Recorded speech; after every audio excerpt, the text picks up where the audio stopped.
Bueno, señores, yo les quiero decir que con mucha alegría, además se produce una cosa que no sé si tiene antecedentes, y es que la semana pasada nos acompañó Leo Borges, que además Leo de ser, bueno, el escritor que todos conocemos, historiador, investigador, docente, es columnista de La Mañana en Camino y amigo personal, y se ha dado, así la circunstancia lo quiso, créanme que no fue planeado ni programado, que en este caso vamos a recibir al periodista, vamos a recibir al mercedario, hace años radicado en nuestro país, pero que también ha vivido en su, de algún modo se puede asegurar, natal Euskal Herria, en el País Vasco, que trabaja conmigo en el programa La Mañana en Camino, primero como co-conductor y productor, y de hace unos cuantos años como columnista de temas vinculados al deporte, con especial énfasis en el fútbol, escritor, que además se junta una cosa maravillosa que para mí es una síntesis que me da una alegría íntima, pero no por eso me da ganas de compartirla con todos, y tiene que ver que acaba de editar por Rumbo Editorial. La editora es Carmen Galuso, que es una amiga y hermana de la vida, con lo que de alguna manera siento que se juntó un triángulo perfecto en donde toda la verdad es imposible. Justamente así se llama el último libro de Fermín Méndez, Mincho. Muchas gracias, Ale. Muchas gracias. A ver si ese micro anda bien. Arranco bastante emocionado ya de antemano. Bueno, a ver, Mincho, lo primero... Decime. Justamente tiene que ver con lo que de alguna manera se evidencia. Yo veo la portada de este libro, ya vamos a hablar un poco de la portada que a mí me gusta mucho, y leo Toda la verdad es imposible, veo una pintura en la que se ve un gurí que mientras toma la sopa, come su comida, luce como un almuerzo, apoya su pierna derecha en una pelota de fútbol, y esa pelota de fútbol a su vez está disputada por un futbolista profesional, ¿no? Algo así como que el partido se está jugando en el propio living de su casa, ¿no? Bueno, lo cierto es que Toda la verdad es imposible, Rumbo Editorial, y la firma no es la de Fermín Méndez, sino la de Mincho. Bueno, ¿y por qué decidiste firmar como escritor con tu sobrenombre? Bueno, es algo que traigo desde el periodismo ya, digamos. Trabajo en La Diaria, y en La Diaria las habituales crónicas de deporte, los informes, en fin, lo que hacemos con la información. Por lo general lo firmo como Fermín Méndez, porque así corresponde, pero también tengo otra sección que se llama Redacción al Margen, y a veces va por otro lado, por otras cuestiones que no tienen que ver con la agenda, ni siquiera con el deporte en sí, sino con lo que por cómo nos pega de costado el deporte. Y ahí empecé a firmar como Mincho, que es mi sobrenombre, viene de Fermincho, es bien fácil. Fermín, Fermincho, quedó Mincho. Está con TX para complicarla, como siempre. Pero eso sucedió después del País Vasco, en realidad, que para los que no saben, la CH, por llamarlo de alguna manera, en el País Vasco, esa conjunción se hace con la T y con la X, como una forma de tributo a haber pasado por ahí. Y como era mi primer publicación solo, porque estaba en otros libros, pero siempre como en antologías, en una antología de cuentos de terror y en otra antología de fútbol. Bueno, y el libro que hice cuando el Liverpool cumplió 100 años, que era de relatos, de cosas que pasaban en torno al equipo, más allá de lo que jugaba dentro de la cancha, lo hice a medias, y siempre las editoriales me ponían Fermín Méndez, y está bien porque soy yo también. Claro. Pero bueno, acá, y tratándose de Carmen Galuso, que es una amiga, ejercí un poquito de persuasión para que fuera Mincho, y como de alguna manera, de ahí en adelante, cuando publique cosas mías, queden con esa rúbrica que si uno abre la clásica solapa, donde da todo el detalle de lo que hemos hecho en la vida hasta que sale ese libro, dice Fermín Méndez, así no se pierde. Fermín Méndez, Mincho, Mercedes, 1980, periodista. No digas la edad. Bueno, dice acá en la solapa, señor. Usted se equivocó al ponerlo, entonces. Actualmente trabaja como editor en La Diaria, además es docente de periodismo en educación secundaria. Escribió el libro de relatos de no ficción El Lado B, Ediciones Túnel, 2015, junto a Agustín Lucas. Agustín Lucas es un raro caso, sí, o por lo menos excepcional caso, no tan frecuente caso de futbolista y escritor, ¿no? Sí, Además sí. de otros menesteres, ¿verdad? Es cierto, poeta en su momento, que en realidad lo conocí porque lo fui a entrevistar por eso, justamente, ¿no? Era un poeta que venía a jugar a Liverpool, después de haber pasado por lugares indómitos como el fútbol de Guatemala, no sé qué divisional de Argentina, y por eso lo conocí. Fermín escribió además un cuento en Horror, un libro con múltiples autores, Sí, ¿no es una, cierto? una antología, digamos. Editado por Estuario en el año 2018, y también participó como prologuista y editor de algunos cuentos publicados en las antologías Pelota de Papel, de Editorial Planeta 2016, y Pelota de Papel 2, también por Planeta, el año pasado. Esta publicación, Pelota de Papel, tiene una curiosidad, y es que se publicó jugando a la vez en la misma cancha en ambas márgenes del Plata, ¿no? Sí, es verdad, son libros 3, hay ahora porque hay un Pelota de Papel 3 que salió este año, en el cual ninguno de los varones participamos porque fue enteramente con mujeres, digamos, las ilustradoras, las escritoras y las prologuistas fueron mujeres, uruguayas y argentinas. Y el primero, o sea, la idea inicial fue que escribieran los futbolistas, que hubo un trabajo grande, ¿no? Porque tenían muchas historias, ideas y mucha vida para contar, pero no sabían el cómo. Y escribieron grandes futbolistas, ¿no? Entre Por ellos, ejemplo, y bueno, de los que no juegan, Valdano, Capa, el argentino. De los que juegan de Uruguay escribió Diego Lugano, Sebastián Fernández, Papelito. De Argentina escribió de los contemporáneos, digamos, Pablo Aimar, Saviola, bueno, en fin. sí, los futboleros los ubicamos bien, fundamentalmente es una condición de verdaderos cracks dentro del campo. Y ese libro está con relatos de futbolistas, pero a su vez cada relato tiene como un prólogo, una presentación. Claro, se armaban como tríadas, digamos, ¿no? Entre escritor, o sea, futbolista-escritor, prologuista y ilustrador. No trabajamos juntos en ningún momento. La idea era el escritor, escritor terminaba el cuento, te lo enviaba y vos hacías el prólogo y el ilustrador hacía la ilustración. Ajá. Se armó así. En tu caso, Bueno, el primero fue con Agustín Lucas y el segundo fue con Santiago Bigote López, jugador de Villa Español. ahí está, otro futbolista que, No, perdón, me equivoco. Con Emiliano Alfaro, jugador de Liverpool. cómo no, que Ese ahora fue el segundo. volvió a la cancha y lamentablemente se volvió a lastimar, ¿no es cierto? Y en ese caso las ilustraciones también, una vez que estaba el texto, una vez que estaba el prólogo, ¿recién ahí aparecía el ilustrador? O... Sí, no, el ilustrador ya tenía el cuento. Ajá. En la misma instancia que le llegaba al escritor, le llegaba al ilustrador también el cuento. Y ahí se ponía a trabajar. Grandes ilustradores, ¿eh? Si uno mira la ilustración argentina, están casi todos los grandes, digamos. Y el texto del futbolista tenía que ver con... Yo recuerdo que un día cuando me inicié en esto, mi viejo me dijo, o tiene que ver con una creación literaria, un cuento de ficción. De todo. Hay algunos que sí, que son básicamente eso, un relato de algo que le sucedió en la vida, sin ni siquiera ficcionar nada. Hay otros que recorren como un costadito de la ficción, dentro de un relato que sí vivieron, y hay otros que son ficciones completamente. Por ejemplo, recuerdo uno ahora, un jugador argentino, Lombardi, que se plantea una sociedad dentro de 500 años, mirando como en retrospectiva qué le pasaba por la cabeza a la gente en Sudamérica con el fútbol, Claro, que terminó como en una guerra. claro. Es bien interesante. 500 años después, ¿no? Sí, sí. Bien. O sea, hologramas preguntándose qué le pasaba a la gente en este rincón del planeta con el fútbol. Bien. El que convive... Bueno, ya vamos a hablar de toda la verdad es imposible. Pero antes, a mí me da la sensación que esto de que convivan dos lenguajes de hacer o de decir cosas, como por un lado el deporte en general y el fútbol en particular, y bueno, y la literatura, por otro lado, no es algo que siempre fue ni de la mano, ni siquiera era, ya no diría bien o mal visto.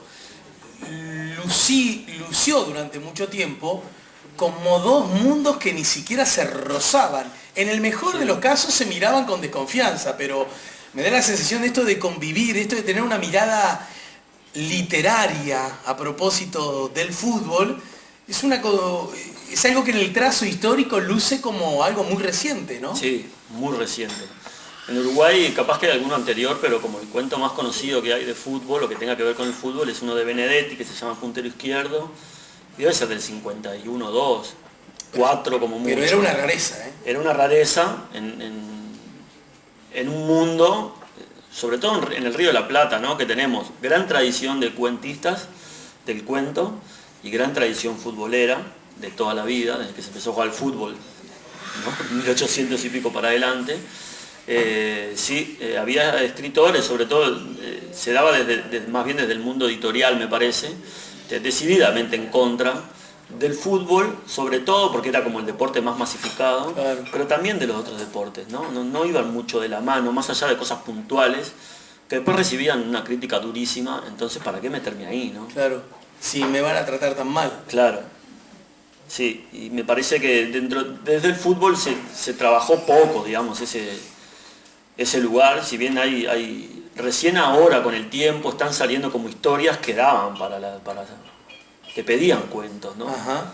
No sé, se me ocurre ahora algo medio épico que fue la huelga del fútbol en el 48-49, que termina con un campeonato del mundo en Brasil con todo lo que significa Maracaná o significó Maracaná.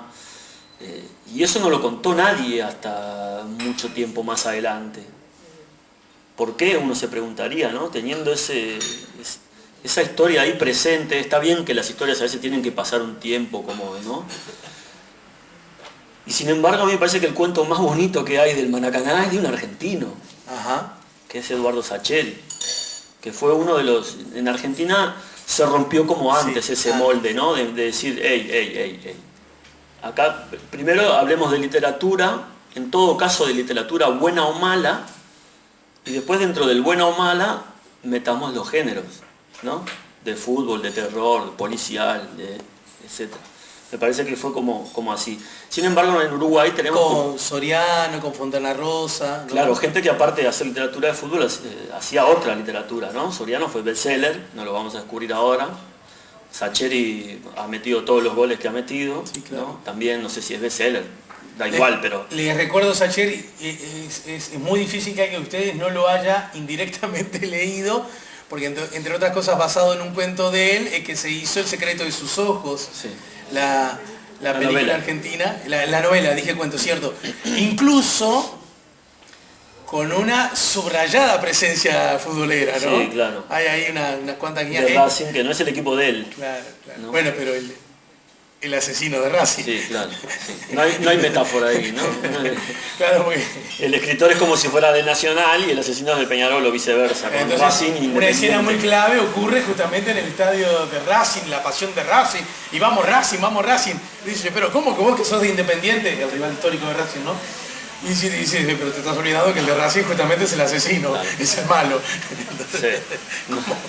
No dio lugar a la metáfora ahí. Recuerdo que Grandinetti, el actor argentino, ¿lo tienen a Darío Grandinetti?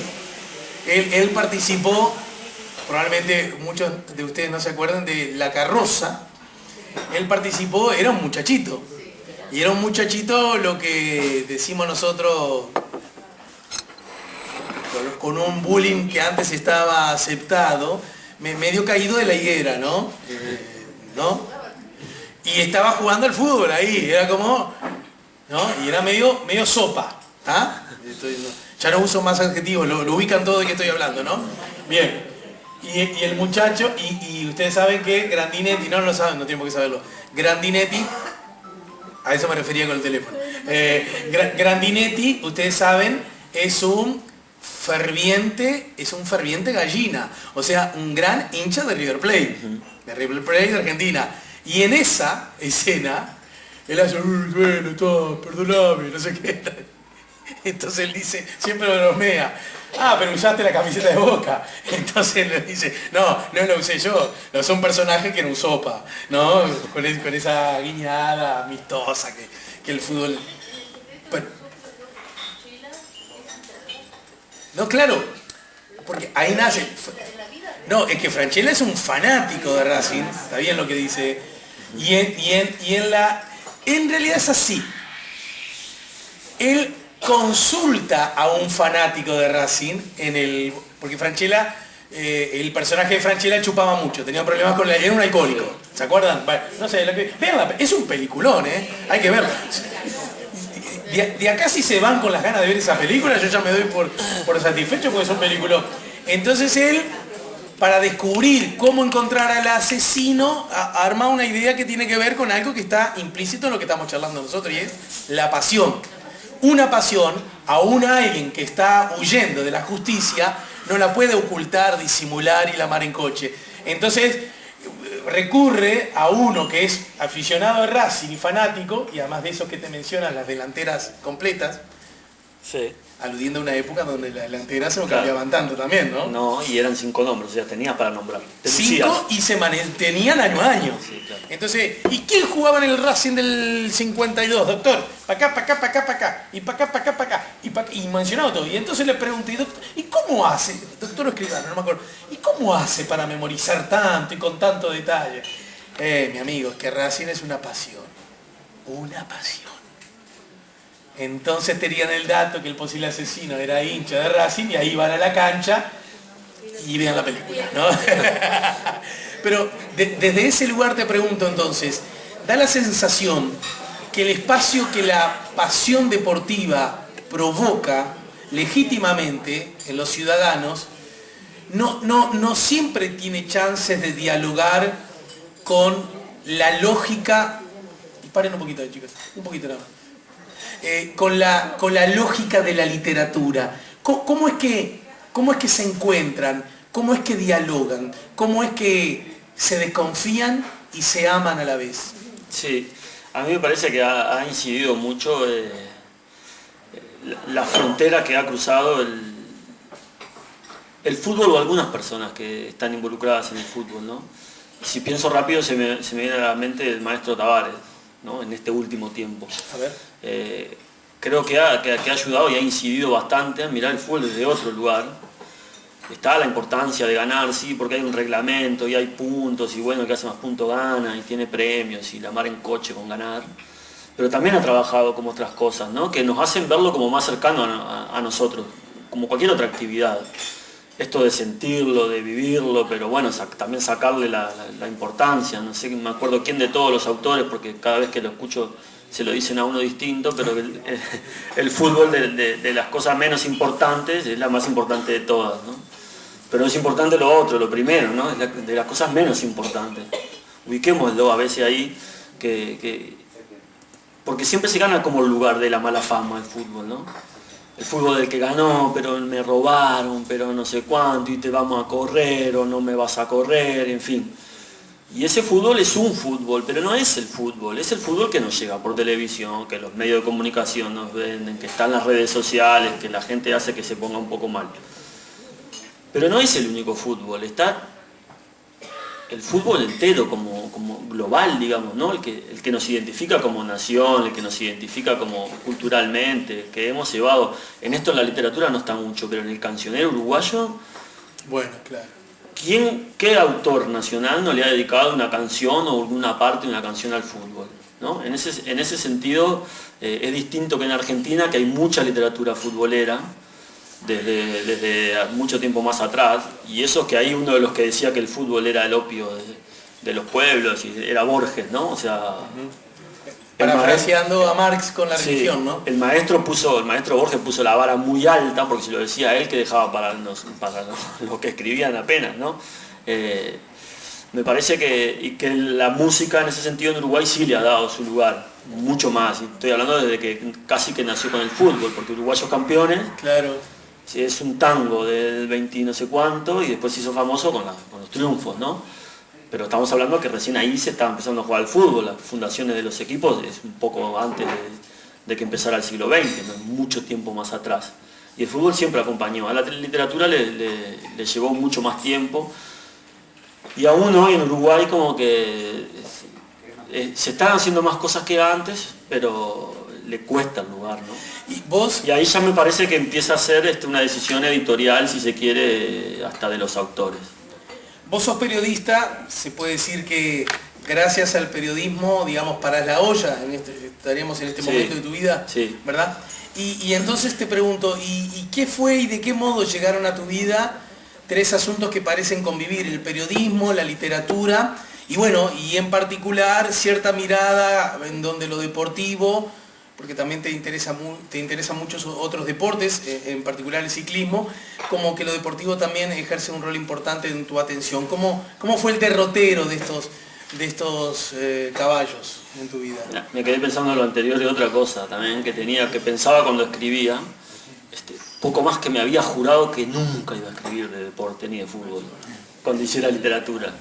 Porque claro, es con lo que trabajo todos los días. Entonces, ustedes imagínense, trabajan en algo todos los días y están 24 horas por 7 días haciendo lo mismo. Trabajando con deporte, después vas a escribir literatura de deporte, después vas a dar clases de deporte. ¿En serio? ¿Te parece? ¿En serio? Tanto el deporte. Entonces, como que cuando hago ficción o trato de escribir, en fin, o cuando iba a los talleres literarios, trataba de que no viera una pelota ni nada que se le pareciera. Cuando te daban, viste, los talleres que te ponían una caja y tenías que sacar el objeto, lo primero que trataba de tocar es que no fuera redondo, por la duda que fuera una pelota de ping-pong o algo. No, agarraba cualquier cosa que no tuviera forma de nada. Acá algo rectangular en la tarjeta del árbitro. Podía ligar mal, sí, podía ligar mal. Pero bueno, y ahora, viniendo a la última pregunta, es el periodismo el que junta las cosas. Antes, cuando era gurí, obviamente que me gustaba el fútbol, me gustaba jugarlo más que nada, y después ir allá en el pueblo a ver al equipo en el cual jugaba y a la selección del pueblo, que era era lo máximo, era lo más importante. No había internet, no había la televisión que veíamos era Argentina, o sea que estaba ahí, no sé, no se veía mucho. Nacional de Peñarol no llegaba a los relatos por radio. La épica era radial, el cuento del abuelo que te decía, no sabes cómo jugaba Manicero, y así. Pero ese fue como el vínculo. Pero probablemente ese abuelo nunca vio Manicera, ¿no? ¿O lo vio? Lo vio veces. Acá, sí, lo vio. Bueno, poquitas veces seguro. Muchas menos veces de lo que nosotros vemos ahora cualquier jugador de cualquier lado del mundo. De Ucrania, claro. Sí, seguro. Y cuando empiezo con la literatura, no empiezo leyendo literatura de fútbol, porque no había en mi casa literatura de fútbol. En mi casa había libros comunes y corrientes, los clásicos sobre todo, de los que me acuerdo. Mi padre y mi madre me los iban seleccionando para que tuviera una guía, a la cual no le prestaba mucha atención. No lo saben hasta ahora de viejo. Pero me acuerdo de Robinson Crusoe, ¿no? De leer clásicos así, hasta que después me fui acercando a la literatura más nuestra, uruguaya, Benedetti, Onetti, el maestro. Bueno, los argentinos también, la tradición del cuento. Me empezó a gustar mucho el cuento cuando era más gurí, adolescente, digamos, ¿no? Ajá. Pero tampoco le entraba al fútbol. Cuando hablas del pueblo te referís a Mercedes, ¿no? Sí, a Mercedes. Ahí estuve hasta los 18 años, estuve ahí. ¿Y de los 18 años de Mercedes desembarcaste aquí en Montevideo? ¿O? Sí, una experiencia que demoró 6 meses. ¿Nada más? En acabarse. Sí, vine a me resultaban muy fácil los números y me anoté a hacer economía, porque los test vocacionales decían que economía, bueno, me anoté. No tenías mucha opción en realidad, ¿no? Te mandaban tus padres y uno agachaba las orejas y venían. Sí. O sea, ya si podían mandarte a Montevideo era un gol. Claro. Entonces, no me adapté, no me gustó la facultad, no entendía nada, estaba a años luz de lo que daban. Nosotros habíamos terminado ya a esa altura del liceo, la matemática no tiene ni números ya, ¿no? Tiene letras. Y entramos a la facultad y no tenía ni letras, tenía chirimbolos ya, prácticamente, o sea, jeroglíficos tenía, o sea, una cosa, una distancia que era, a mitad de año ya dije, no encaré nada, bien igual, nunca he tenido tanta bondad. No, mirá, viejo, no encaré nada, si querés me busco un trabajo, me dice, no, mira, volvete para Mercedes, me vas a salir más barato. Me pusieron a trabajar en Mercedes, que curiosamente ayer vi un chiquilín haciendo lo mismo que hacía ahí, que era... Yo tenía un tío, bueno lo tengo, pero ya no trabaja más de eso, que hacía galpones gigantes para el campo. Sí. Entonces el trabajo era limpiar los fierros. Los fierros vienen todos engrasados, bueno, había que poner dos taburetes y limpiarlo con nafta, terminaba esto de arriba abajo, una cosa increíble, duré 4 meses con eso. Y mi padre me preguntó si quería volver a estudiar y le dije que sí, o sea, no sé si... No le pensé nada, dije que iba a buscar lo que viniera. Pensándolo bien, los jeroglíficos no estaban tan mal. Y ahí vuelvo en el 99 sí a estudiar comunicación. Ay, ¿y cómo, dónde y por qué se produjo ese clic? Porque alguien puede decir, bueno, ¿y por qué no arrancaste por ahí? Bueno, tenía con el viejo liceo de finales del siglo XX, terminabas por humanidades y tenías que buscar las cosas que sirvieran dentro de lo que habías terminado, humanidades. Entonces el margen, bueno, derecho ya sabía que no iba a ser, no podía porque había terminado por economía, entonces tenía que buscar alguna carrera que reuniera todo. Y en ese sentido comunicación era amplio, o sea, aceptaba vinieras de donde vinieras, siempre que fuera humanidades, y era una carrera nueva y me llamó la atención. Humanístico, ¿no? Sí, humanístico. Era como una carrera nueva que hacía pocos años que estaba, incluso no teníamos ni lugar físico, nos daban clases en cualquier lado, bueno, en la iglesia del Gaucho, ahí nos daban clases teóricos con 500 personas. Y fue como el año, tengo como un vago recuerdo de que todo el mundo hablaba de comunicación. Claro, fue como se puso ahí. Sí, es como pasó con psicología en determinado momento. Ciencia política también, ¿no? Sí. Creo que está más... Y ahí caí en comunicación y es una carrera que disfruté, la aprendí mientras la estudiaba en realidad, no tenía eso vocacional del periodista. Sí. No, me fui haciendo al andar porque después no puedo terminar la carrera y gano mucho con la práctica. ¿Y en qué medida ya estaba presente en vos el escribir ficción, literatura? Nunca, jamás. En esa época seguro que no. Cuando empiezo a trabajar de periodista en Mercedes, empiezo en la tele, mira, nada que ver. Pero ahí sentía que como lo que más me gustaba de la rama del periodismo era el escrito, ¿no? El que paga menos. Pero bueno, mis elecciones son todas así. Y ahí empecé muy tenuemente en un semanario que había en Mercedes que se llamaba... ¿Hacías televisión en Mercedes? Sí. Pero sí. también arrancó lo del semanario. Hacía televisión en Mercedes de deporte, o sea, no podía sacarme el velcro del deporte, ¿no? Era como algo que me tenía pegado. Y en el semanario también, bueno, me convidaron a escribir haciendo entrevistas y cosas que tenían que ver con el deporte. Me acuerdo que la primera que hice fue al Vasco Stolaza, que justo andaba en Mercedes, o en Dolores, no sé, y lo entrevisté. Y después sí surgió lo de otro diario de Mercedes, ya más conocido, que es el Diario Acción, y ahí sí empecé a hacer política internacional, en fin, me abrí del deporte. Y fue escribiendo, siempre muy lector, ¿no? O mal lector igual, porque leía lo que me daban, lo leía, no tengo discriminación en eso, hasta ahora sí, bueno, un poquito sí. Pero ahí no tenía mucha discriminación, leía lo que me dieron. Fue haciendo periodismo que empecé a ver como esa... ¿no? En esto de elaborar las crónicas y las crónicas narrativas que tanto énfasis hizo García Márquez, que es un pionero en eso, ¿no? De tantas cosas, pero de esas también. Sí, claro. Fue ahí cuando empecé a ver el lugar, ¿no? Vos construías la crónica más o menos, sabías que la crónica esa iba a funcionar porque tenía la básica del periodismo, que eran los datos, la información, las citas, las fuentes, la gente que hablaba. Y ese costado como de la literatura era bien visible, ¿no? Yo decía, bueno, pero visible para lo divisible. Si yo esto lo saco, entonces acá tengo la historia. Y está la nota. Y ahí lo empecé a hacer. Y las primeras cosas que escribí, utilizaba ese método. Que ese es un método que no usa nadie. Es autodidacta, digamos, por llamarlo de alguna manera, ¿no? Pero me gustaba enmarcar las cosas así, entonces me imaginaba una historia, esto te hablaba, tendría 24, 25 años. Me imaginaba una historia, entonces la historia me la imaginaba, entonces citaría a tal fuente, a tal otra, iría por acá, por allá, llamaría a este señor, a esta señora, y lo escribiría por acá, y capaz que le buscaría algún paralelismo con el río, pongámosle, que era, no sé, un remero. Y ahí encontraba como una beta y entonces lo sacaba. Y con esa forma de hacer muy rara caía al primer taller literario. ¿Dónde fue? ¿Allá mismo en Mercedes? Sí, allá mismo en Mercedes, con un profe que tengo vínculo hasta el día de hoy. Es más, es de las 3 personas que leen las cosas cuando las termino, una es él. Y a propósito de los talleres, viste que bueno, como casi todo en la vida, tiene como lecturas de todo tipo, y están aquellos que son como defensores a ultranza, y aquellos que son muy críticos a ultranza también, ¿no? ¿Vos dónde te situás, si es que te situás en algún sitio? ¿Con los contenidos, decís vos? Con el taller literario como método, como herramienta. A mí me gustan los talleres literarios.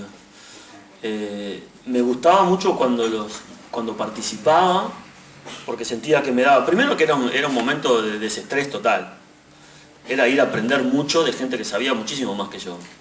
Y no hablo solo del profesor, sino de los propios compañeros, ¿no? Ya tenían, yo contaba mis libros y había leído 20, y la gente ahí sabía hasta la biografía de Camus, sabían todo, todos sabían todo, no podías decir nada, todo. Yo me quedaba quietito en el fondo y aprendía, absorbía como una esponja. Y después que tuve la posibilidad de dar talleres, no tanto enfocado a lo literario, pero sí de la comunicación, me parece que sirven, que construyen desde otro lado, que no tienen por qué competir con la educación formal, si se quiere, ¿no? Esto que tan importante que es que nos den literatura en el liceo y mucho más que más ahí abajo en humanidades. Me parece que es otra forma que ayuda, que se complementa. Ajá. A propósito, ¿tu viaje a España es posterior a todo esto que nos estás contando? Sí, después de eso. Viajé en el 2005. ¿Y cuánto tiempo estuviste allí? 2005-2006. Me vine a finales del 2006. Ajá. O sea que estuviste un año y medio, casi 2, por ahí. Vos fuiste a España, más precisamente al País Vasco, sí. ¿no?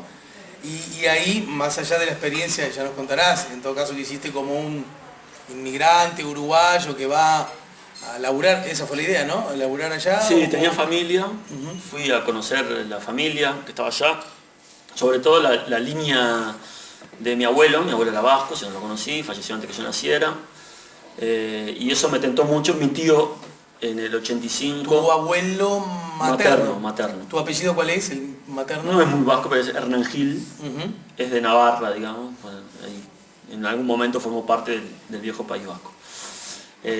Bueno, él me invitó a ir para ahí, me pareció una buena oportunidad de ir a conocer. Estaba en Mercedes, tenía 200 trabajos, ganaba 5 mangos para ayudar en la casa de mi madre. No hacía periodismo ya a esa altura. Y me pareció una buena oportunidad para ir. Eran 45 días, volvía, de última seguía haciendo lo mismo. Y allá, mucha suerte. Yo no creo en la suerte, enfáticamente, pero me pasan cosas.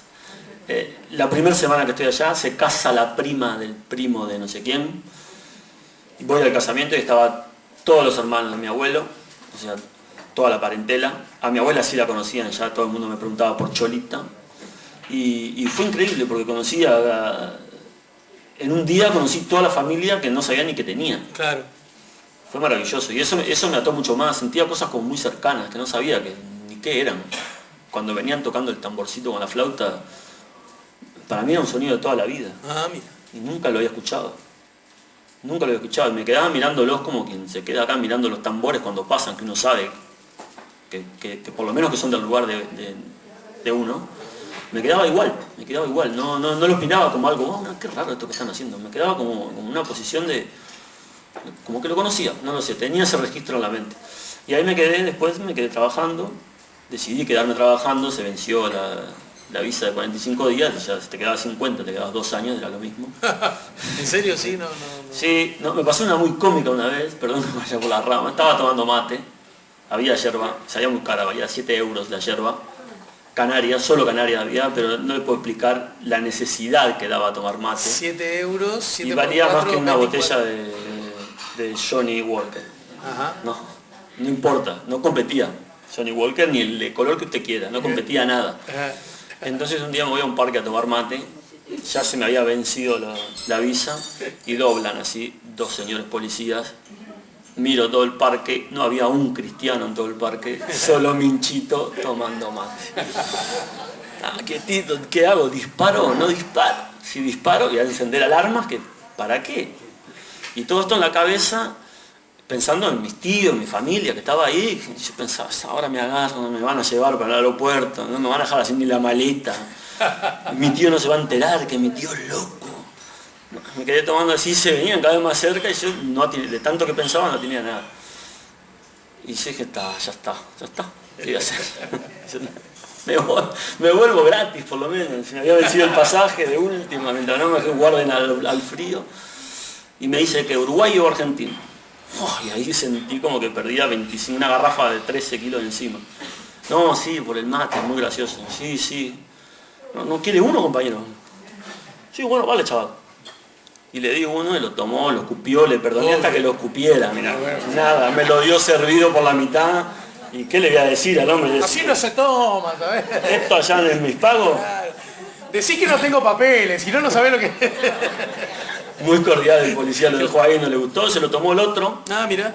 Yo qué sé, se andan con pinche los oficiales.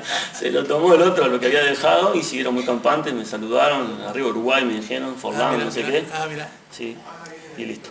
Y después viene entonces el regreso, bueno, porque que eso se terminó como agotando ese proyecto, o es otro que ya había nacido en vos, el periodismo y la necesidad de un periodismo de cierta calidad escrita, era imposible que pudiese desarrollarse allá. No, allá no había chance porque no tuve posibilidad de trabajo en eso, trabajé en un par de cafeterías. Me encantaba igual el trabajo en los bares. En España, para los que conocen y los que no conocen, la vida social la tienen en uno de los 3 lugares del ranking. Entonces se hacía siempre entretenido. Quise estudiar en la facultad, pero como los papeles no me salían, pese a que tenía mi abuelo, era vasco, mi madre tenía los papeles hechos, no había forma de dármelo porque la inmigración había sido tan grande que los amigos dijeron, bueno, se corta acá. Y no había chance. Es más, la Policía Nacional, que es el órgano máximo, me dijo, quédate, chaval. Pero ¿cómo me voy a quedar? Le digo, señora, pero sin papeles, ¿y si me agarran qué? Mientras no te pillen. Señora, si usted lo dice, estaba con mi tía miraba a la señora, la policía, como diciendo, no puede ser. Bueno, la cuestión que quise hacer la facultad, retomar ahí lo que había quedado acá sin terminar, y no tenía chances, no me dejaron hasta que no solucionaba los papeles. Y no hice nada, me dediqué a leer, descubrí mucha literatura de la zona, en castellano obviamente, en euskera no hay quien lea. Bueno, que no me escuchen ellos porque ya tengo problemas, pero claro. Es bastante difícil de leer, si bien aprendí algunas cosas. ¿Aprendiste a hablar algo, por lo menos? Sí, Esquerri Casco, Mercedes, Ura Mercedes, me dijo una vez un chaval. Ura Mercedes. Claro. El primer bar donde yo trabajé era en una plaza en donde paraban las camionetas que traían los gurises de los colegios, ¿no? Entonces a las 4:30, 5 de la tarde había 2000 indios ahí jugando, le faltaban las plumas nada más, a la pelota, todo, y los abuelos y alguna madre o padre ahí cuidándolo. Entonces en una viene uno desaforado a pedir agua, muy atropelladamente, me sentí muy identificado. Me trasladé a ese niño y era yo cuando... Y me dice, dame agua, una cosa así. ¿Cómo le digo? ¿Qué lo agua? No, ¿y cómo se pide? Y me dice, Ura Mercedes. Muy bien, agarré el vaso, la canilla, le serví agua, me sirvo así. Miro hacia allá y estaba mi compañero muriéndose de la risa, matándose de la risa. Claro. Así me pidió agua, por favor. Ura, claro. Es agua. No sé si se acuerdan cuando estuvo Uragua acá, que era el Maldonado, alguna cosa. Sí. Bueno, Ura es agua. Y Mercedes, por favor. Después, qué Casco lo aprendí porque estaban los servilleteros, ¿no? Yo miraba la servilleta y decía, ¿qué será esto? ¿Qué será? Y bueno, decía, muchas gracias. Sí, claro. Separados. Kerrick, termina con K, asco, como asco, también con K en el medio. Y alguna cosa aprendí, pero después por lo general escuchaba y sabía lo que me decían, pero no podía interlocutar. Entonces, una vez de regreso, ¿cómo vuelve a aparecer en tu vida el periodismo y cuándo empieza a asomar la cabecita por sí misma la literatura? La literatura en sentido, yo escribo, ¿no? Sí. Bastante tiempo después, las dos cosas. Yo vuelvo nada que ver en Mercedes, entro en un concurso para trabajar en la cooperativa médica de Mercedes, de asistente financiero, del contador, y entré ahí. Un trabajo administrativo. Sí, un trabajo administrativo cuadrado, de lunes a viernes, de 8 a 3 de la tarde. Listo. Plata, había seguro, más que en el periodismo, pero... Y eso empecé a trabajar, a disfrutarlo. Bueno, por fin volví a Uruguay, me restablecía acá. Sí.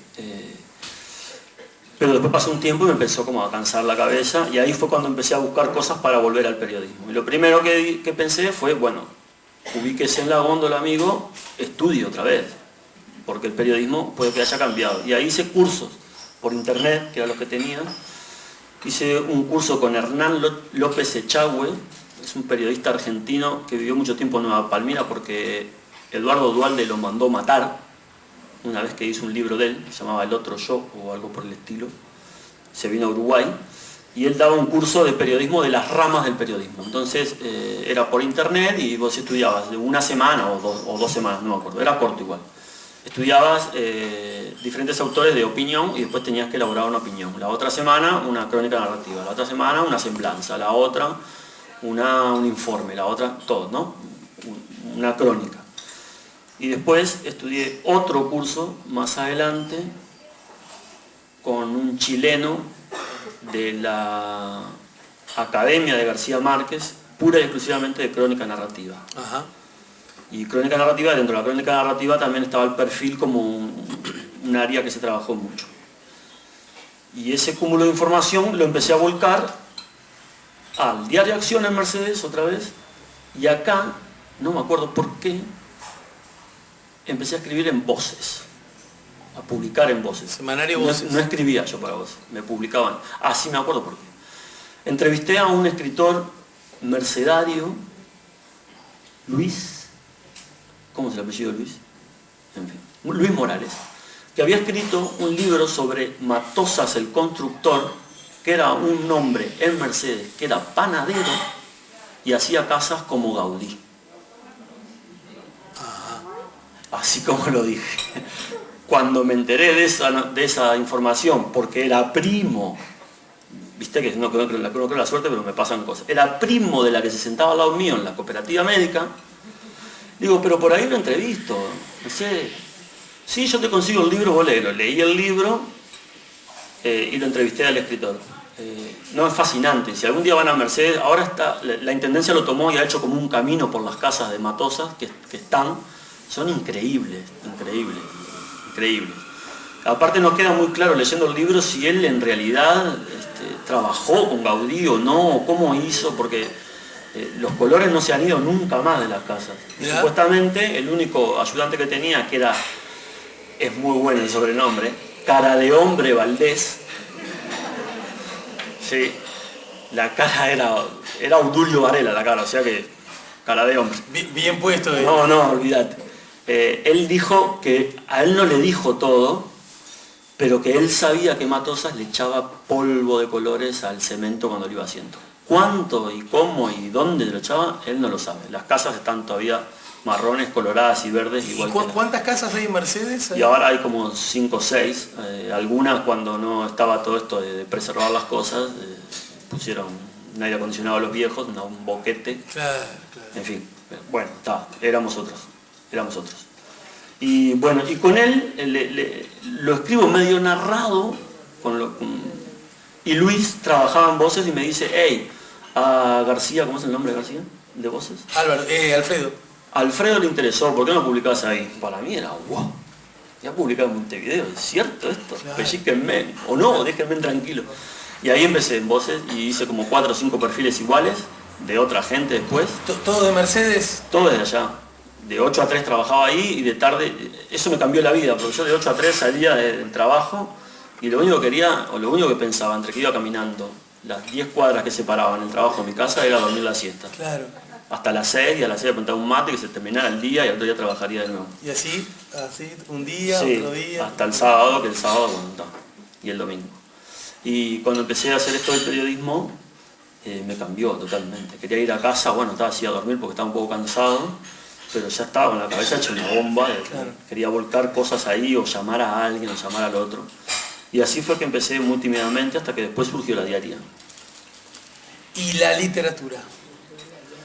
La literatura... Hoy día, yo lo dijimos al comienzo, pero en todo caso lo recordamos, trabajás en la diaria y además sos editor de las páginas deportivas, ¿no? Sí. En la diaria escribís en el sector que trabajás, pero si querés escribir en otros sectores, siempre están abiertos. Es una cosa que me gusta mucho, siempre la hago.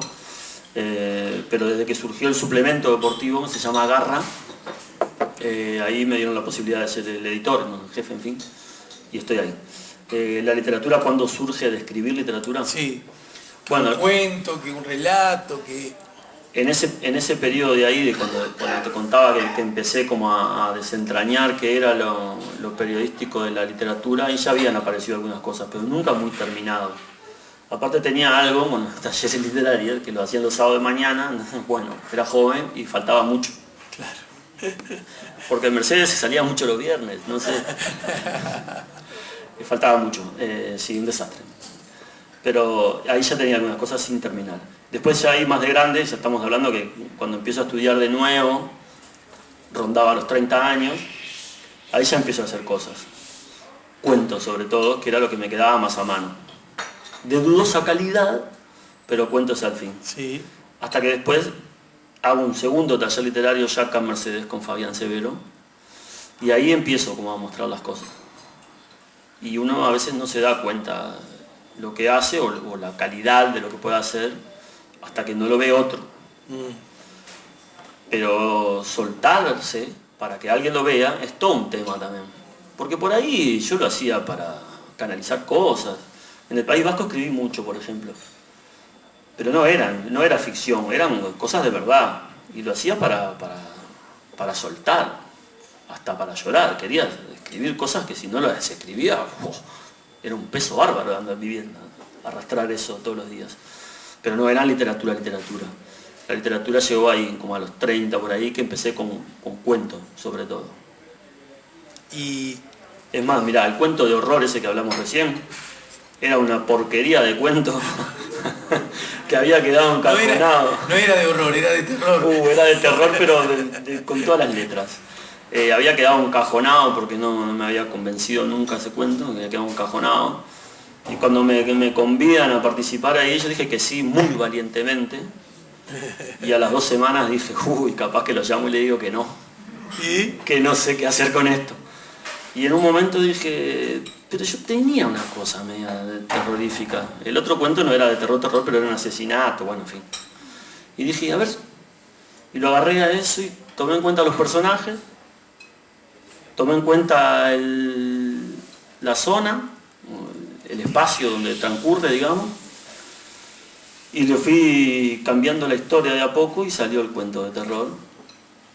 Y salió un buen cuento de algo que no. Así que si alguno de ustedes escribe, no tiren todo rápidamente, encajónenlo, déjenlo ahí, que un día sacamos de ahí por lo menos 4 comas y 2 verbos y ya está hecho. Rómulo Martín Lechenlo, que también es periodista y que también la pluma se le da muy bien, y que también es un amigo, de hecho, un amigo... ¿Qué anda? Rodeado de amigos. Y llegó en el almanaque, llegó bastante más tiempo que Mincho, allá por el 2000 y poco. No, ¿qué digo? Finales de los 90. ¿Por qué un cuento es real y una vez que está publicado? ¿Acaso precisa un sello para convertirse en cuento y dejar de ser un proyecto? Se pregunta Rómulo.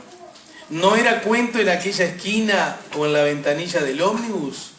¿Real o irreal? Fermín Méndez, a la sazón Mincho, una vez golpeó mi desatendida puerta virtual. Traía algo para nosotros, pero no había nadie. Igual dejó un billetito. Con su pluma me hizo ver el espejo del pasado. La vida es un cuento. Y, cuando ya no lo recuerde, iré a los libros y ahí, inmóvil, con cimientos de hojas y lapiceras, con vigas de papel de diario, con luz de computadora, aparecerá el escritor y los cuentos para leer como aquella vez, como cada vez, como hoy. Y el ya aludido Agustín Lucas, este futbolista que también escribe y con el que Mincho hizo un libro acerca de Liverpool, una cosa que omití decir es que, bueno, ustedes probablemente ya lo sepan, yo soy hincha de Liverpool en fútbol y Mincho también es hincha de Liverpool, lo que acaba de desnudar la verdadera razón por la cual lo convoqué, ¿no? Tenías que llegar hasta ahí todavía. La idea era decirlo más adelante, claro, pero se me escapó. Puedo ir hasta donde esté la tele porque hay calcio, Premier League, derbi, pero me quedo leyendo a Mincho, dice Agustín, el futbolista, escritor y poeta, que es casi lo mismo, versión pueblo, barrio de pueblo de donde sea, de San Prudencio, Montevideo, de La Habana. Un partido de fútbol es amplitud, los silbatos son apenas paréntesis, toda la verdad es imposible. El partido es un trance, El lapso empezó antes. Puede el fútbol ser parte del ayer y además ser para siempre. El lapso no oye pitidos, no se vive cuando se oye el silbato, se vive antes. Se muere quizás con el siguiente pitazo. Lo otro es resurrección. Por lo general, jugábamos entre nosotros toda la cancha. De fútbol hablo, que es el tema en cuestión. Hay una cita textual, ¿verdad? Todo lo que pasa en estos cuentos es antes, mientras y después del fútbol. Es como un faro cotidiano. Lo más parecido a esas banderas que hablan de vida, de muerte y de siempre. Los cuentos entonces, tus cuentos, ¿hablan de fútbol? O, nos da una pista Agustín, en realidad hablan de vida, de muerte y de siempre. Toda la verdad es imposible, ¿no? Me aferro a la frase del maestro Netti ahí. Vuelvo al principio. A mí me parece hablar de historias de gente común, de historias vanas, me parece, ¿no? De lo que nos pasa en lo cotidiano, de lo simple y lo que rodea al barrio, lo que rodea a una ciudad, o lo que rodea al pueblo en determinado momento. Sí creo que mi intención es que ahí haya un hilo conductor que es el fútbol. Claro, pero ¿para qué? Ese me parece que es la cuestión. ¿Para qué lo quiero al fútbol en cada historia de las que están pensadas ahí? Hay sí cuentos que si uno lo compara con, no queriendo compararlo, ojo, con los cuentos de Fontana Rosa y esa picaresca, ¿no? Sí, de un partido, de alguien que le roba un gol al otro, sí. O una pelea con tangerina, no sé, Sí. cosas así de pueblo, entonces sí hay 3 cuentos que son de fútbol. Pero después me parece que hay otros cuentos que en realidad, bueno, está la pelota rebotando por ahí, pero quieren hablar de otras cosas, que son las historias y en definitiva las obsesiones que uno pueda tener como escritor o como persona en la vida. Y hablando de la pelota, yo les comenté más temprano que la pelota aparece como pista, como señal, casi con una guiñada, en la propia portada del libro. A mí me gustaría que 2 palabras nos cuentes acerca de la tapa. La tapa es un cuadro, hay que verlo completo porque así es una verdad y así es otra verdad, porque se ve el niño tomando la sopa y hay acá un futbolista que se está tirando a los pies, que supuestamente me dijeron quién era, bueno, el pintor. El pintor también es un pintor, es exfutbolista, se llama Diego Bonilla, después de retirarse del fútbol hizo Bellas Artes y hoy cuelga cuadros en donde se lo proponga, porque es muy bueno. Y un día lo fui a entrevistar para la revista Túnel, la revista de nuestro amigo Pedro Crivari, y claro, caí en cuenta de una cosa, que uno así como tiene libros tirados por su casa porque no da a la biblioteca donde guardarlos, el amigo tenía cuadros tirados contra la pared, apoyados. ¿Qué hace esta gente? ¿Cómo no cuelga los cuadros? Claro, se miraba las paredes y encima eran propios. Y tenía este cuadro tirado, un óleo precioso. Y me pareció encantador el óleo. Cuando pienso el nombre del libro, se me viene la imagen, el cuadro. Y como este libro en realidad, primero era como autogestionado, la rebusqué solo hasta que fui a dar con Carmen, le pedí si le podíamos hacer una foto al cuadro, que yo quería que el cuadro era ese, porque me parecía que toda la verdad era imposible con ese cuadro. Primero porque en la foto de acá está todo, ¿no? El niño o la niña que piensan jugar al fútbol en Uruguay está puesto acá, pero en realidad es otra cosa. Y él me dijo amablemente que sí, que ningún problema, que no pasaba nada, que contara con el cuadro, con lo que quisiera, que le fuera a sacar fotos, todo. Y así fue fácil, muy generoso. Y a propósito del título, toda la verdad es imposible. ¿Cuál es el génesis del título, la elección del título? Que es muy complicado poner el título, muy complicado.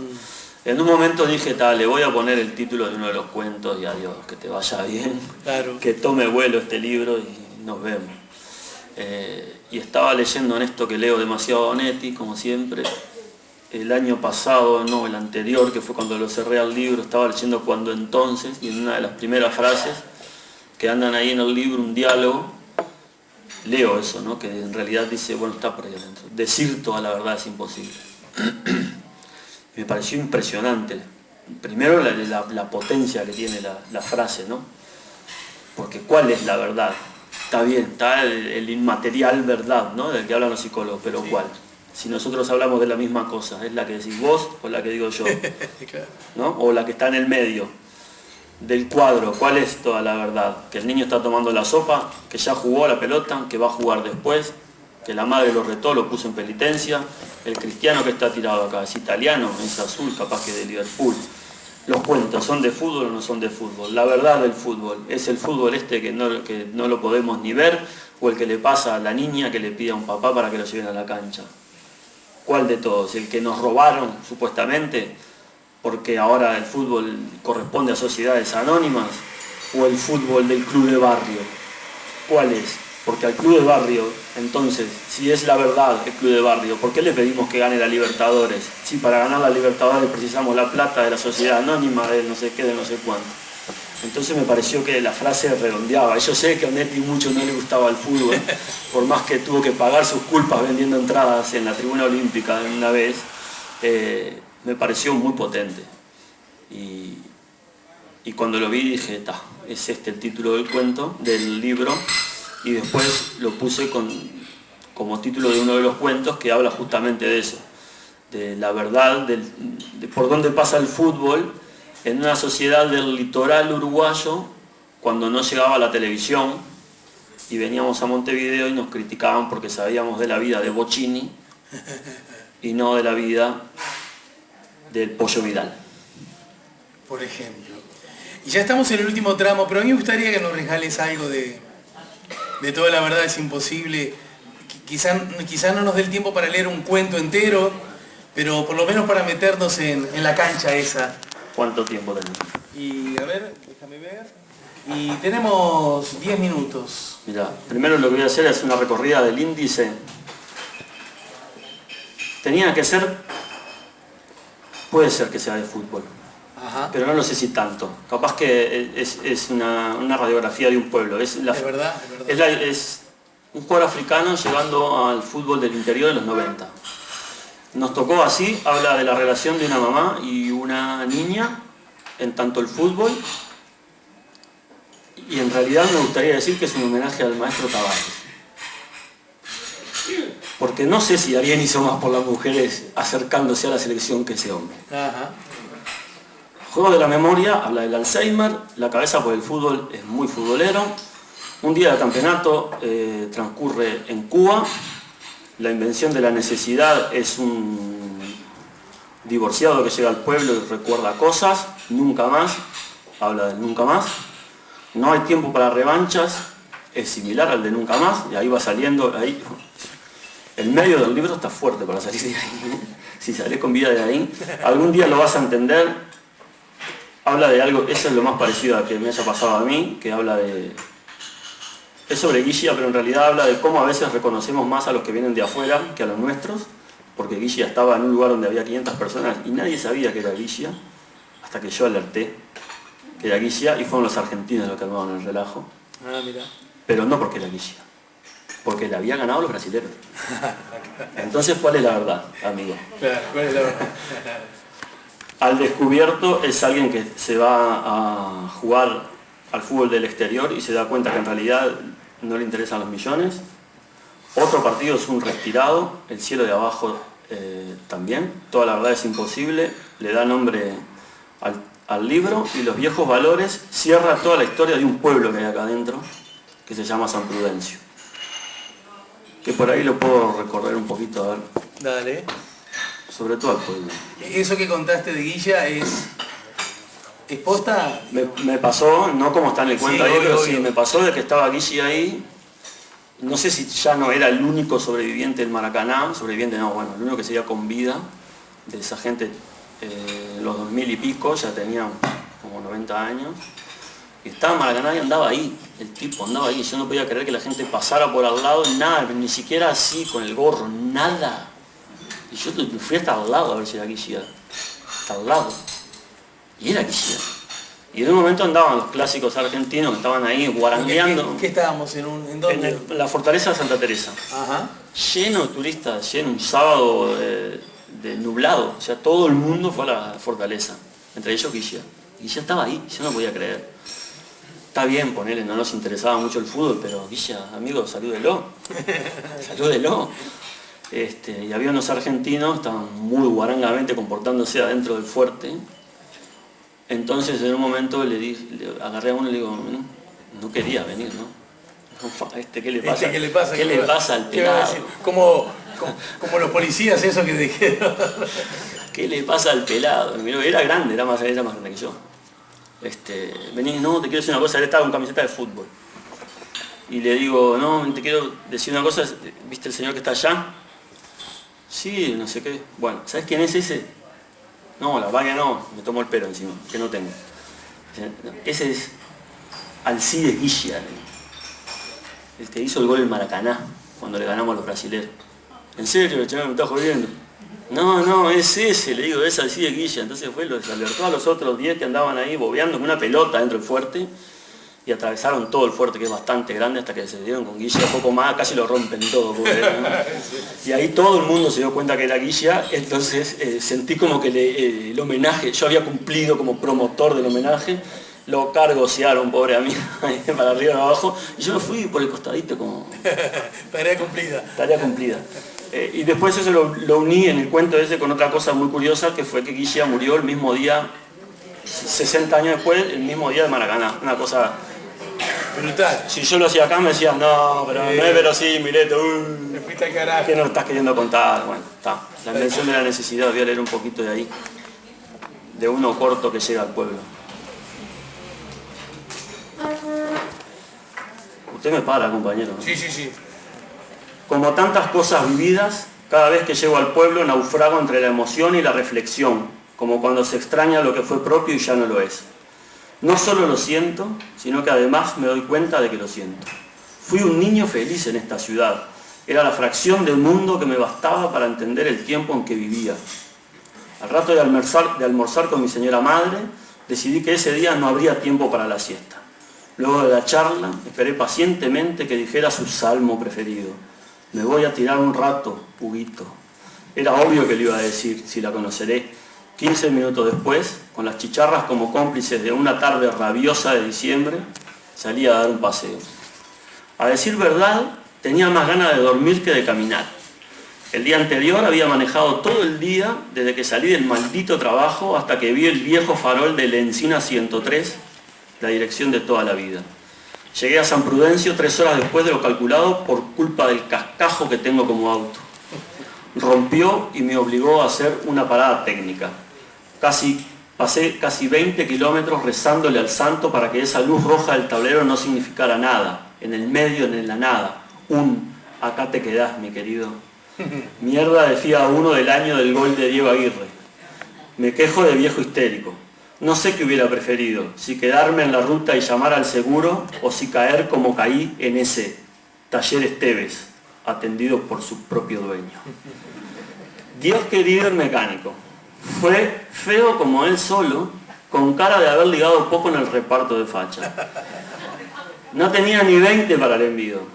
Vestía una camisa azul, casi negra porque estaba absolutamente cagada de grasa, un vaquero roto calzado más abajo de lo normal, producto de su prominente panza, que no le cubría toda la raya del traste al menor esfuerzo, y chancleteaba unas alpargatas a medio calzar. Petizo y gordo, su voz era vaquiana pero compadrona. Un día les cuento de cuando yo fui mecánico, ¿sí? Seguro me vio desde abajo del auto con el que estaba, pero se hizo el sota y me tuvo 5 eternos minutos anclado en la puerta hasta que decidió pararse y, acomodándose los pantalones, largó el ¿qué lo trae por acá, mi amigo? No me faltó nada para preguntarle si era la costurera del pueblo porque necesitaba a alguien que me arreglara la bragueta. Tentado estuve. Menos mal que no lo largué, era fea para mí. Que el sobrecalentamiento del motor fue culpa de que la manguera del radiador del calefactor de no sé qué 8 cuartos, así me dijo. No entendí un pomo. Puse cara de serio con la intención de disimular que entiendo menos de auto que lo que un coreano del sur puede saber de mate, sea amargo, dulce o tereré. 2 horas a toda cumbia por radio, charlas irrelevantes sobre el estado del tiempo, la lluvia y el campo, unos buenos pesos, más un dolor de espalda por haberme sentado en el cómodo tronco que me recomendó como sillón. Todo eso me costó la joda. De ahí que le entendí el sueño a la vieja.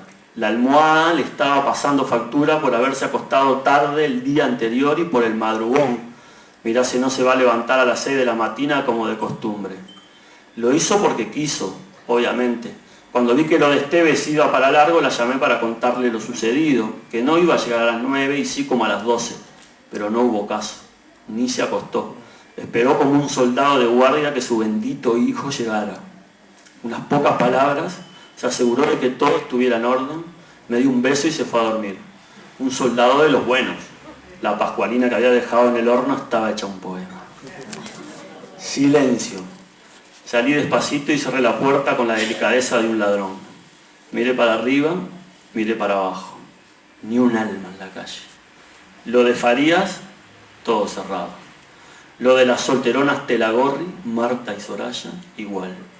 Llegando a la esquina, la casa donde vivían los de Sean y Kyoko, el aire acondicionado sangraba por la herida.